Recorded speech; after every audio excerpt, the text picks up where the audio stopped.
Welcome back. In this video, we upgrade the suspension on our overland truck using electronics.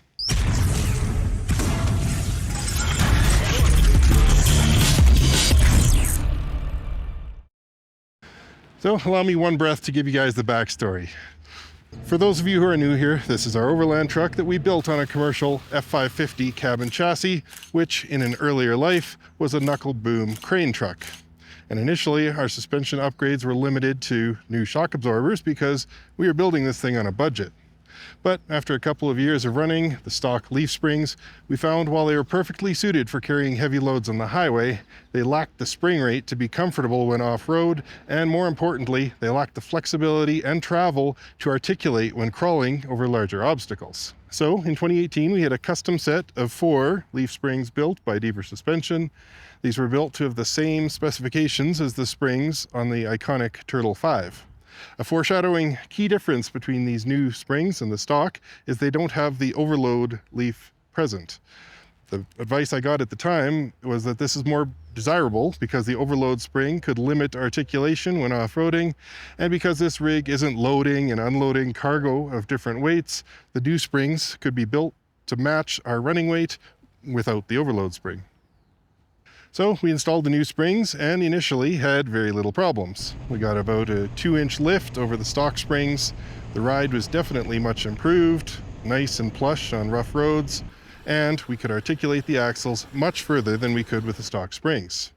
And while we were still in Canada and only packing enough food, clothes, and supplies for weekending or 3-week vacations, everything was fine.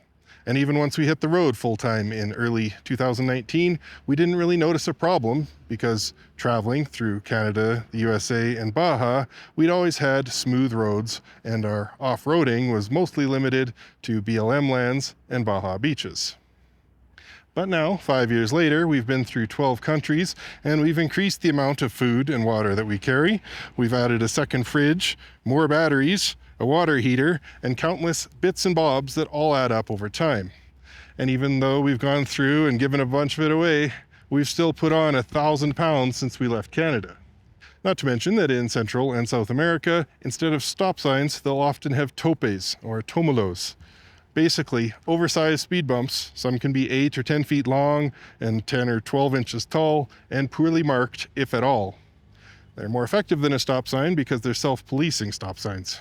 In fact, in Colombia, they call them Policía Acostado, which effectively translates to policeman lying down. If you don't stop, you sure wish you had. So that's our suspension situation at the moment. It's riding at a really nice height, but it just sags into the dips a little bit too far. To further complicate the issue, our Rancho 9000 XL shock absorbers that we installed back in the day can't take the constant hammering we put them through. Our front ones especially succumb to the heat of constant cycling, converting that dampening energy into heat, and as that heat cumulatively builds after a few hours of hard roads, the shock's dampening effects fade, and it seems as though the front shocks are shot. Until tomorrow, when everything cools off, then they're fine again. So here's the plan. I'm going to design a custom airbag setup for the back axle. This will allow me to add back that overload spring when I need it on the highway, but we could still air it down when we're off-road and need to get some articulation back. And to control all that, I'm going to use the Octosphincter 8000. It's an 8-valve pneumatic control body with one of my Todd boards on top, and this will allow me to remotely or automatically adjust the pucker on each of the 4 outputs. This will make it possible to take the angular data from the Witmotion IMU to automatically level the truck within the mechanical bounds of what the airbags can physically do. This will also replace all the valves and plumbing for the Clampy 2000 box hold-down mechanism. And finally, thanks to the built-in air pressure sensor, we can automatically inflate or deflate our tires to the pressure that I enter in the Blink app. Now, of course, there are dozens of off-the-shelf air ride kits for pickup trucks on Amazon, but these are often made with potato-grade steel and clamp on to the leaf springs with chintzy U-bolts that I wouldn't trust to fasten a pair of truck nuts. And the bigger, proper setups are crazy expensive, and there's little chance I could get one down here anyway. So I set out to design something heavy-duty myself and somehow build and install it while on the road. So I used a phone app called Polycam, which uses photogrammetry to make a 3D model of an object by extracting the object's shape from hundreds of photos taken from different perspectives. That 3D model allows us to design the brackets to position the bags in the ideal location, and because we didn't want to lose any suspension travel or articulation that we fought so hard to get, neither in droop nor compression, and the airbag only has so much travel too, so that all needs to be accounted for.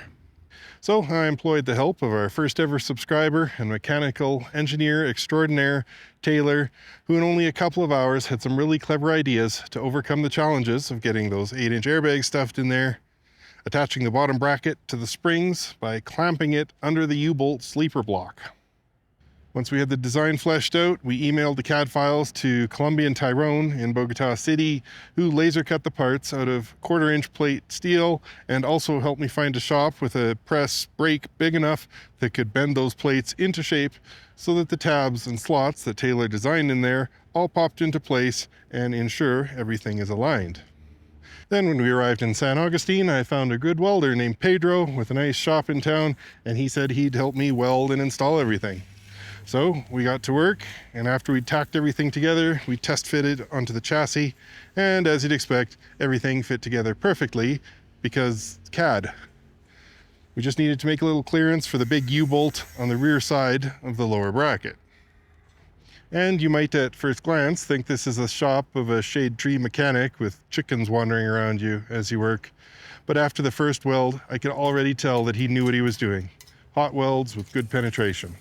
And because the plate was so thick, he needed to lay down many passes on those fillet welds to weld everything out, and it all turned out perfectly. Then I quickly spray painted the brackets black before installing them, and we got to work on the other side. Copy pasta once again for the second time. So, with the airbags installed, I temporarily teed the lines together with the bumper hold-down valve so that we could at least pressurize them so we could hit the road. While I was there, I had him weld up this very simple cross mount from some heavy round tubing that I snagged from a recycler in Bogota City.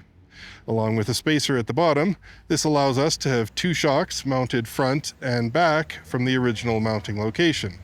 All it took was some longer bolts, and now we have 2 of the big Rancho 9000 XLs on each side. I also took this opportunity to replace the Rancho shocks in the rear, which had been leaking oil for a long time. Unfortunately, Rancho's lifetime warranty, like most warranties, does me zero good down here. Despite calling and pleading, I got zero action. They said I had to take it back to Canada to the mom and pop shop where I bought them and exchange them on warranty there. So that brings us to where we are now. It's actually been a couple of months running the airbags with manual inflation, and they're a big improvement when we're on rough roads with big holes or hitting those monster speed bumps. But it's about time we finish it off with some magic pixies doing math on inertial measurement units and controlling the pucker with the octosphincter. Okay, so this sort of valve body is something you'd normally find on a slab 60s Lincoln lurking around in some underground parking garage pounding Miami bass tracks. And that's because it has 4 sets of valves that would normally run to each of the 4 wheels, and then each output can be independently inflated or deflated, perfect for 3-wheeling or that sick Carolina squat. And so this valve body has 4 inflate valves with a common input port and 4 deflate valves with a common exhaust port. But since we only need 2 airbags, we're going to use the 3rd to control our bumper hold down mechanism, and the 4th will control our tire pressure. More on that later. Now, in fact, this valve manifold body has duplicates of every port I just mentioned on the opposing faces of the block. So the first thing I needed to do was block off a bunch of these unneeded ports and install push connect fittings on the others. Then around this end is the analog pressure sensor, and of course I've used Teflon tape, more different Teflon tape, and pipe dope on all of the fittings to ensure there are no leaks. But as it turns out, it still leaks, and even with the whole thing underwater without bubbles, the pressure kept dropping, and it turned out that it was leaking back through the ARB compressor. Hashtag not sponsored. The reason it's so important for us that these hold pressure is because of a little quirk in the way these valves work. They only seal if there's pressure on the input side of the valve. If there's high pressure in the airbags, but the ARB has leaked everything out, then the high pressure from the bags will be able to push the plunger open and leak all of its high pressure air out too, defeating the purpose. This wouldn't be a big problem in your bagged out Lincoln because you could just leave the compressor on and running and you wouldn't hear it over your dope beats anyway. And when you're not using the car, you wouldn't care if it leaked out. But because we want to be able to level the truck and then sleep in our living quarters without the compressor running all the time, it's just not going to cut it here. So I've used the shortcomings of these valves to fix the shortcomings of these valves. I've taken one of our spare solenoid valves and mounted it here on the input side, but I've mounted it backwards. Even though it'll be powered by the same circuit as the compressor, so it opens when the compressor is running, it's not strictly needed because it's still going to operate like a check valve, even if it wasn't powered. To control these valves, I'm going to use one of my Todd boards. These are handy little 8-channel solid-state driver boards that I made during the lockdown in Mexico. There's a video all about them up here. Then I just 3D printed these simple mounts that the board screws onto, and then that just hugs the top of the valve body with these little claws, making for a tight little unit. I've even modeled in some channels for wire ties because I feed on your clean wire job comments. Then I can just plug in my favorite $3 Wi-Fi enabled MCU, the Wemos D1 Mini, and we're almost ready to drag frame. For quick and easy control from my smartphone, I'm using the old school Blink server, which we have running locally here on a Pi 4, and then I quickly whipped up some simple controls in the smartphone app. That's Blink with a Y, and I still hold quite a bit of resentment towards Blink for taking all of my Kickstarter cheddar, backing their open source platform, and then a few years later, shutting down the servers, removing the apps from the Play and the App Store, actively removing and suppressing documentation for the open source version, while giving the backers a laughable discount on their per-device, subscription-based, cloud server-only based business model. It really doesn't affect me, as we run our local servers here anyway, but I haven't found anything else that gives me the same level of functionality, and I'm sorry I recommended them in earlier videos. If you know of something better, let me know down in the comments. So, let's go out, hook up some tubing, and I'll show you how this thing works. Welcome back. Today is tomorrow, a little bit of a mix of sun and clouds. So, put some solar out. If you missed this video, you can click the card up here and check out how I built that. As you can see, I've got the Octosphincter 8000 temporarily rigged in here just so you guys can see it, because I'm going to bury it away here in just a bit. But you can ignore the Viair compressor. That's for a backup system. This is actually being pressurized by the ARB compressor up in the front of that compartment. And just so that you guys can see the lights on there and to keep the noise from the compressor down, I'm just going to close this compartment door. Now this left side is currently fully inflated at full system pressure, so if you watch this level here, you should see it drop when I hit the down button.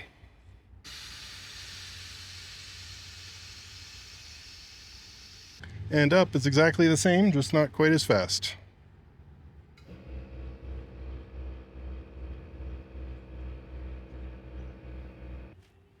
So that takes about a minute, I think. Down again, because it's fun.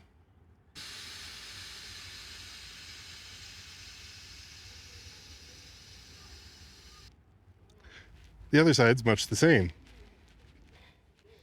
And now the right side. Down. And up. So that's it at full height now. And of course, the bumper hold down mechanism. Okay, we're at the bumper hold down mechanism now, and while it's not a very dramatic visual effect, if you keep an eye on that silver little arrow there, you can see as I dump it, the tension is released from that T-bar, and then when I clamp it again,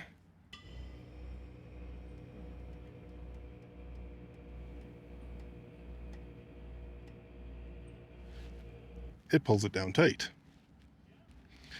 All right, so that's manual control, but clearly a pain if I just want to set both left and right to the same for highway pressure, or dump them to 20 for off-roading, let's say. So for that, I can come into the app and either set them independently of each other, left and right, or I can set them together, say 20 PSI for off-road, or 50 PSI for highway use. And then I can also set my bumper pressure here 60 seems reasonable, and then hit the auto pressure routine.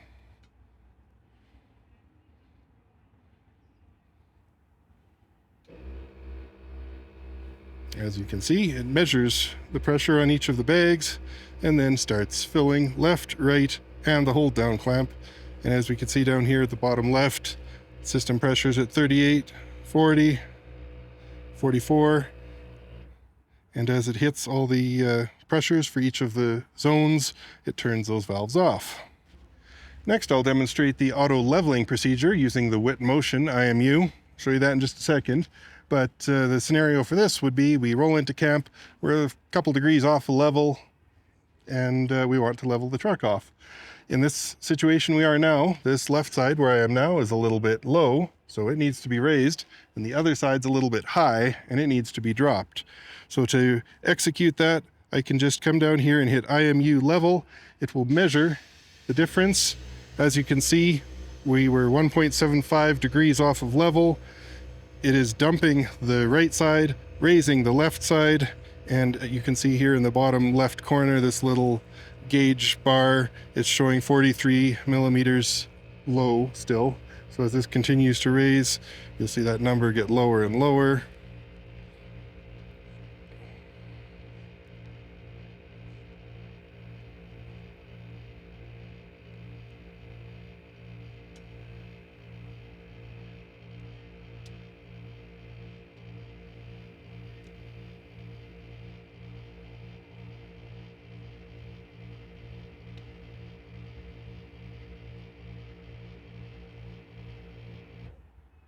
And as you can see, it has reached an angle error of 0.01 degrees, or 1/100th of a degree of error. And then it, of course, automatically shuts all the valves. Okay, because I have an extra set of valves on the octosphincter, I've rigged one of them up to control our tire pressure. So as you can see, I can dump the pressure from the tires.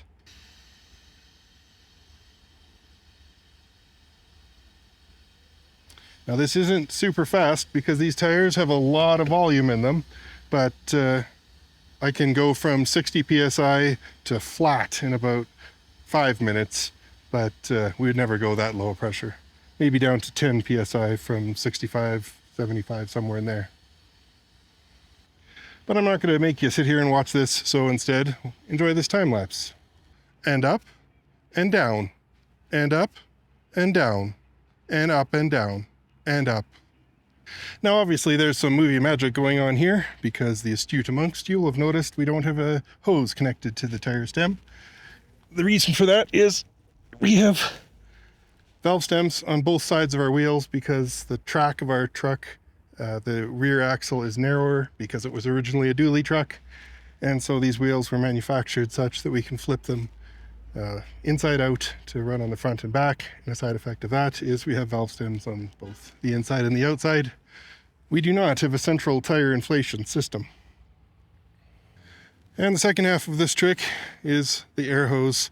I have two locking chucks that click onto the valve stems, and they both go to this T to the air fitting, which I can plug in at the back or the front, and then do both front tires or both back tires as I like. Almost forgot to mention that we probably wouldn't air down large volumes of air with that system. For that, we have the ARB tire deflator, which can deflate really quick, and also these Staun tire deflators, which they're a set of 4, for those who don't know. 4 of these brass little spin-on deals, and they're preset to black for back, white for not the back, and they spin onto our valve stems to the preset pressure. I think I have the front set to 30 and the back's to 40, and then they just automatically leak down to that preset pressure and then switch off. Pretty slick. Okay, now it's really raining. Let's go inside. So, other than mixing tech stuff with overlanding and travel content, I can't think of a faster way to lose viewer attention, and dare I say subscribers, than by doing a deep dive into some code. So I'll try and skip over the boring parts here really quickly. So let's first have a quick look at the Arduino code running on the Wemos, which is plugged into the octosphincter.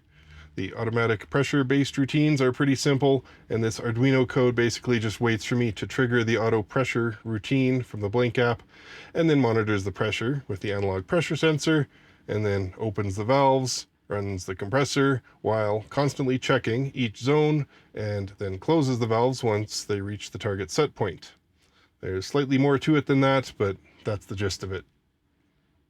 My next trick, the auto leveling feature, is powered by the WITMotion IMU, or Inertial Measurement Unit. It's a solid-state electronic device capable of measuring movement in 9 degrees of freedom. It combines a 3-axis gyroscope to measure rotational angle, a 3-axis accelerometer for measuring g-force, and a 3-axis digital compass to detect magnetic direction.